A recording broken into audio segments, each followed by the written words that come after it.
아파트 경매 시장이 기회라서 입찰을 하고 기회가 아니기 때문에 입찰을 안 한다? 경매하는 사람한테는 사실 맞지 않다고 봅니다. 요즘은 단기 매도도 되잖아요. 다주택자도 대출이 되고. 경매는 결국은 꾸준히 계속 입찰하는 사람이 이긴다는 게 언젠간 되거든요. 원하는 수익률을 갖고 계속 찌르면은 결국은 된다는 거예요. 지금 사람이 많아? 10번 할 거 20번 할게. 가는 거예요.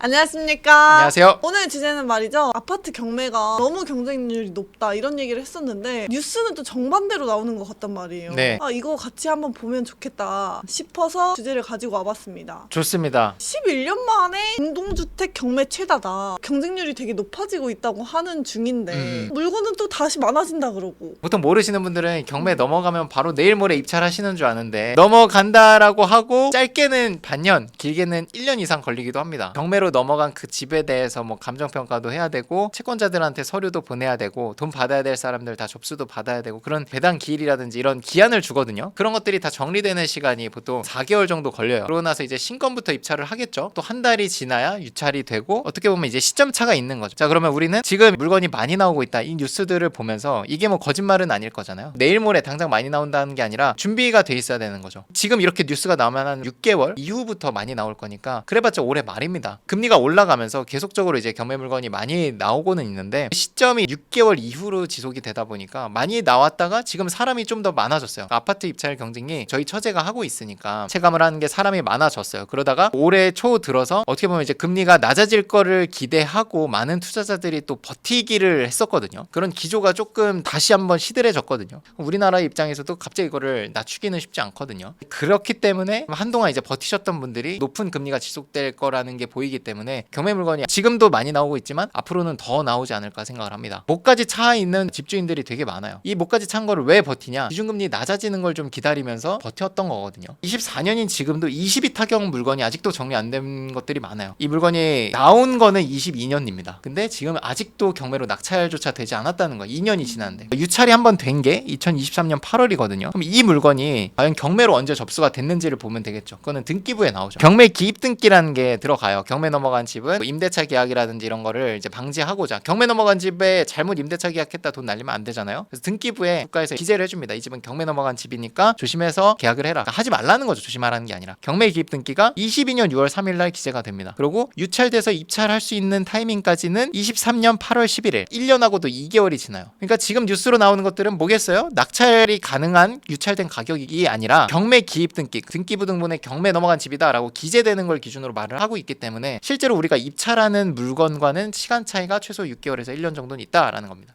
지금 경매 물건이 많이 나오고 있다. 6개월 뒤를 기다리시면 됩니다. 올해 말까지도 아마 경매 물건이 많이 나올 거고 그렇기 때문에 우리 입장에서는 또 기회가 있을 수 있겠죠. 경매 물건이 계속적으로 많이 나오고 있는 거는 맞습니다. 금리도 높고 매매 거래도 잘 안 되는 상태이기 때문에 경매 물건이 나오는 거는 그냥 단순히 자기가 빚을 많이 져서 돈을 안 갚아서 나올 수도 있지만 뭐 많은 부분에서는 무리하게 대출을 끌었는데 그 대출이 예전엔 대출이자가 100만 원 수준이었는데 지금은 금리가 올라가서 200만 원, 300만 원이 돼서 버티지 못해서 나오는 것들이 많이 있거든요. 그 대출이자를 내가 계속 부담하더라도 집값이 올라주고 매매 거래가 언제든지 된다면 상관이 없는데 대출이자는 한참 올라갔는데 매매가는 한참 떨어졌어. 그러면 갖고 있을 이유가 없는 거죠. 그래서 이제 경매 물건이 나오는 것인데 지금도 뭐 비슷한 상황인 것 같습니다. 아파트 같은 경우는 확실히 이제 가격이 많이 빠졌잖아요. 송도 같은 데 보면은 단지별로 다르지만 재작년 최고가 기준으로 봤을 때 한 40% 이상 빠진 단지들도 있다고 하더라고요. 그런 수치를 보면 40%에서 40% 더 빠질 거다 이런 생각을 하기보다는 경매 보시는 분들은 가격이 빠질 만큼 빠졌다라고 판단을 하시는 것 같고 지금 기준으로 봤을 때는 입찰 경쟁이 쉽진 않아요. 저희가 이제 빌라로 보는 수익률 30% 40% 정도로 아파트 입찰에선 절대 낙찰이 안 되거든요. 우리가 집을 살 때 현금으로 사는 사람은 없죠. 대출 받아서 사는데 대출을 받게 되면 매달 납부하는 게 결국 금리의 영향을 가장 직접적으로 받는단 말이죠. 왜냐면 내 소득은 정해져 있는데 대출이 이자가 뭐 예를 들면 뭐 50%가 넘어간다 이러면 상당히 부담스러울 수밖에 없잖아요. 50%가 아니라 뭐 30%만 넘어가도 금리가 낮아지면은 내가 이 집을 살 수 있는 여력이 있는 건데 그런 걸 이제 기대하면서 이자금을 모으고 집을 살려고 했었는데 그런 기조가 이제 또 사라지다 보니까 집 살 계획이 있던 거를 또 미루는 거죠. 거래량에 있어서 제일 중요한 지표는 금리라고 봅니다. 대출 이자가 좀 더 싸질 거를 기대하면서 대출을 받아서 사야 되는데 그런 게 이제 안 보이다 보니까 거래량이 늘어나지 않는 거고 아파트 경매 입장에서 보면은 사실 우리 입장에서는 좋죠. 물건이 더 많아지고 이 물건들을 우리는 선별해서 입찰을 할 수가 있게 되니까 당장으로 봤을 때는 아파트 나오는 이 숫자가 아파트 입찰하는 사람들보다 많진 않아요. 그래서 경쟁이 있는 거고 여기서 제가 드리고 싶은 말씀은 이거였어요. 아파트 아파트 경매 시장이 기회라서 입찰을 하고 기회가 아니기 때문에 입찰을 안 한다? 경매하는 사람한테는 사실 맞지 않다고 봅니다. 제가 생각하는 거는 그거예요. 내가 투자의 원칙을 지키고 그걸 꾸준히 이어나가면 경매장은 항상 기회인 것 같아요. 횟수의 차이라고 생각을 해요. 사람이 많으면 5번 할 거 10번 입찰하면 되고, 내가 운이 좋게 10번 입찰할 거라고 생각을 했는데 5번 만에 낙찰이 될 수도 있는 거고, 이 차이라고 생각을 하거든요. 장기로 봤을 때 뭐 이게 오르고 떨어지고 이거는 미래 영역이니까 저희가 모르는 거잖아요. 요즘은 단기 매도도 되잖아요. 다주택자도 대출이 되고, 취득세가 문제지 대출은 문제가 없잖아요. 경매는 결국은 진짜 꾸준히 계속 입찰하는 사람이 이긴다는 게 언젠간 되거든요. 우리 교육생도 뭐 수천만 원 차익이 나는 물건에 뭐 단독 낙찰 받기도 하고, 그 수천만 원 차익이 나는 물건에 아무도 입찰을 안 했다는 거죠. 그런 기회가 가거든요. 여러 번 입찰하는 사람한테 원하는 수익률을 갖고 계속 찌르면은 결국은 된다는 거예요. 지금 사람이 많아? 10번 할 거 20번 할게 가는 거예요. 우리가 목표한 거는 1년에 뭐 10채 11채 매달 받는 게 아니라, 1년에 아파트 같은 경우는 덩치가 크기 때문에 1년에 한 2-3건만 받아도 돼요. 시장을 예상하려고 하면 갭 투자를 하면 돼요. 오를 것 같으면 갭 투자해서 사놓으시고, 떨어질 것 같으면 파시면 되잖아요. 경매로 하는 거는 예상하는 거를 거부하는 사람들이 하는 거라고 생각을 하거든요. 왜? 예상할 필요가 없으니까. 내가 지금 팔아도 돈이 되니까. 그런 투자의 원칙을 갖고 있다면 내가 입찰을 더 하자, 결국 되는 거예요. 뉴스라든지 이런 거에 흔들리지 말라고 저는 수강생들한테 항상 얘기를 합니다. 뉴스 기사 나온 것처럼 행동을 해서 돈 벌 사람이 있냐는 거죠. 뉴스 기사에서 집값이 떨어진대, 집을 팔아. 뉴스 기사에서 집이 오른대, 집을 사. 그랬다가 지금 어떻게 됐어요? 상승장에 물린 사람들, 집값이 충분히 빠져서 이제는 올라갈 건데 하락 뉴스가 나오니까 집을 판 사람들, 다 결국 돈 번 사람들 다 도와주는 거거든요. 뉴스 기사라는 게 항상 그렇습니다. 항상 늦어요. 시장은 계속 급박하게 움직이고 있는데 뉴스 기사는 항상 2달 뒤, 3달 뒤를 보여주고 있기 때문에 돈 버는 사람이 움직이는 속도와 전혀 맞지 않다고 생각을 해요. 그래서 저는 차라리 보지 말라고 얘기해요. 내가 입찰을 해서 몇 명 입찰했는지 보고, 그 결과, 차라리 스피드 옥션에서 입찰 결과 우리 볼 수 있죠. 몇 명 입찰했는지 그걸 봐라. 뉴스 기사에서 평균 전체, 서울 전체를 입찰할 것도 아니면서 왜 서울 전체 분위기 평균을 보냐. 우리가 필요한 자료만 보면 된다. 아파트 같은 거 우량한 물건 나오겠죠. 그런 게 몇 명 들어가고 시세 대비해서 얼마 싸게 받는지, 이런 걸 봐야 되는 거지. 이 급변하는 경매 시장에서 우리 네. 수강생들은 어떻게 지금 투자를 하고 있는지. 우리 교육생분들은 1주택 이하의 분들은 공시지가 1, 2억 사이에 있는 것들을 좀 보라고 말씀드려요. 다주택자들은 취득세 중과 때문에 좀 부담스러워서 못 들어오는 물건이거든요. 공시가 1억에서 2억 사이에 수도권은 빌라, 지방은 아파트를 보셔라 말씀을 드리고, 다주택자이신 분들은 취득세 중과가 있기 때문에 그걸 피해서 오피스텔을 장기 보유로 하시거나, 아니면 공시가 1억 미만의 수도권에서는 빌라, 그리고 지방에서는 아파트 쪽을 보라고 말씀을 드립니다. 지역에 따라서는 오피스텔, 아무래도 빌라보다는 거래가 좀 어렵기 때문에 보유로 말씀을 드리지만, 또 오피스텔을 조사하다 보면 되는 지역도 있어요, 매도가. 근데 오피스텔이 확실히 지금 정책적으로도 세금적으로도 중간에 껴서 차별을 받는 느낌이 있어서, 그래서 더 저평가돼 있는 느낌이 있습니다. 그래서 저는 오히려 지금 오피스텔 같은 거를 더 좀 관심 있게 보고는 있어요. 더 많이 싸게 받을 기회가 보여가지고, 주택 수에 따라서 어떤 물건을 입찰해야 되는지에 대해서 말씀을 이렇게 드리고 있습니다. 다음 영상으로 찾아뵙겠습니다. 감사합니다.